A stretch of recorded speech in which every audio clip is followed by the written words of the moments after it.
بسم اللہ الرحمن الرحیم۔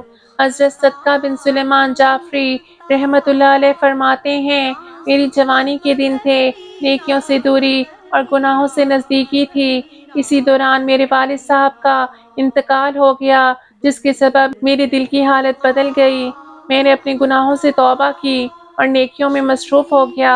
کچھ عرصہ بعد پھر مجھ سے غلطیاں اور لغزشیں ہونے لگیں۔ میں نے اپنے مرحوم والد کو خواب میں دیکھا تو انہوں نے فرمایا، اے میرے بیٹے، میں تجھ سے بہت خوش تھا کیونکہ تیرے اعمال مجھ پر پیش کیے جاتے رہے اور وہ نیک لوگوں کے اعمال جیسے ہوتے تھے، مگر اس مرتبہ جب تیرے اعمال مجھ پر پیش کیے گئے تو مجھے بہت شرمندگی ہوئی۔ مجھے میرے آس پاس کے مردوں میں رسوا نہ کیا کر۔ اس خواب کے بعد حضرت صدقہ بن سلیمان جعفری رحمۃ اللہ علیہ کی زندگی میں انقلاب آ گیا اور انہوں نے گناہوں سے توبہ کر کے ہمیشہ کے لیے نیکی کے راستے کو اپنا لیا۔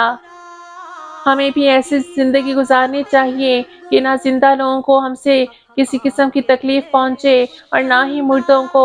اس قدر نالائکی کی بات ہوگی کہ ہمارے اعمال کی وجہ سے ہمارے مردے تکلیف و پریشانی میں آئیں۔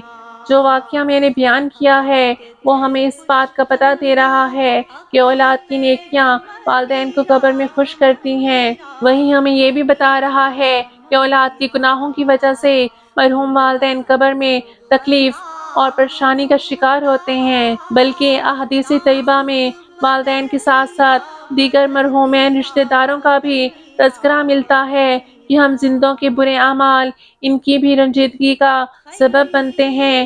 رسول پاک صلی اللہ علیہ وآلہ وسلم نے فرمایا، پیر اور جمعرات کے دن اعمال اللہ پاک کی بارگاہ میں پیش کیے جاتے ہیں اور جمعہ کے دن انبیاء کرام علیہم الصلاۃ والسلام اور ابا اور امہات یعنی باپوں اور ماؤں پر پیش کیے جاتے ہیں۔ وہ ان کی نیکیوں پر خوش ہوتے ہیں اور ان کے چہروں کی سفیدی اور چمک میں اضافہ ہوتا ہے اور ان کے گناہوں کے سبب غمگین ہوتے ہیں۔ بس تم اللہ عز و جل سے ڈرتے رہو اور گناہ کر کے اپنے مردوں کو تکلیف نہ پہنچاؤ۔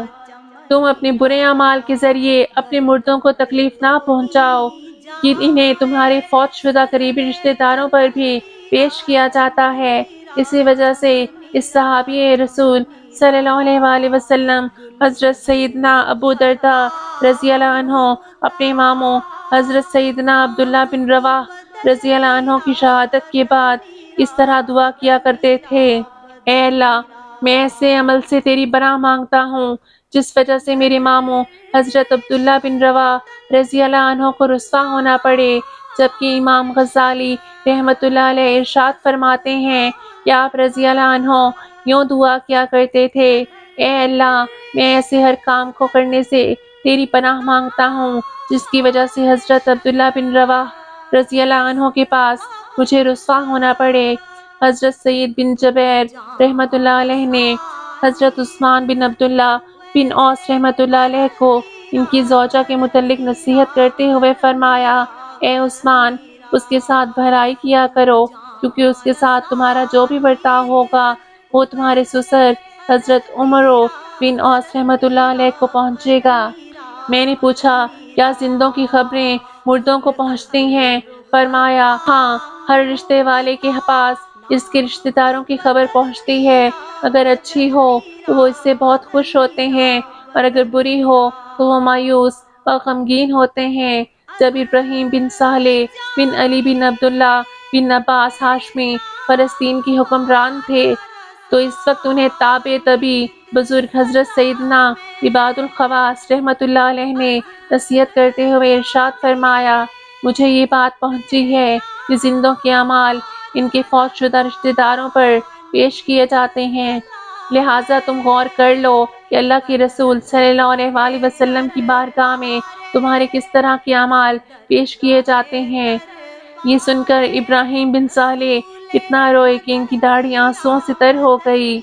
نبی پاک صلی اللہ علیہ وآلہ وسلم نے کسی کو قبر پر ٹیک لگائے ہوئے دیکھا تو ارشاد فرمایا، لا تؤذی صاحبہ ھذا القبر، ترجمہ، اس قبر والے کو ایذا نہ دے۔ ام المومنین حضرت عائشہ صدیقہ رضی اللہ عنہا نے میت کی کنگھی کرنے سے منع فرمایا کہ اسے تکلیف ہوگی۔ حضرت علامہ عبد المصطفیٰ اعظمی رحمۃ اللہ علیہ لکھتے ہیں، یہ متفقہ مسئلہ ہے کہ جن جن چیزوں سے زندوں کو تکلیف اور ایذا پہنچتی ہے، ان چیزوں سے مردوں کو بھی تکلیف اور ایذا پہنچتی ہے، لہٰذا قبروں پر پیشاب پخانہ کرنا یا کوئی گندی چیز ڈالنا یا قبروں کی توڑ پھوڑ کرنا، مسمار کر دینا یا قبروں کو روندنا یا قبروں پر مکان بنانا یا قبروں پر بیٹھنا یا لیٹنا، چونکہ ان باتوں سے مردوں کو تکلیف اور ایذا پہنچتی ہے، اس لیے یہ سب کام ممنوع و ناجائز ہیں۔ مسلمانوں پر لازم ہے کہ وہ مسلمانوں کی قبرستانوں کا احترام کریں اور ہر ان باتوں سے پرہیز کریں جن سے قبروں کی توہین اور قبر والوں کو تکلیف پہنچے۔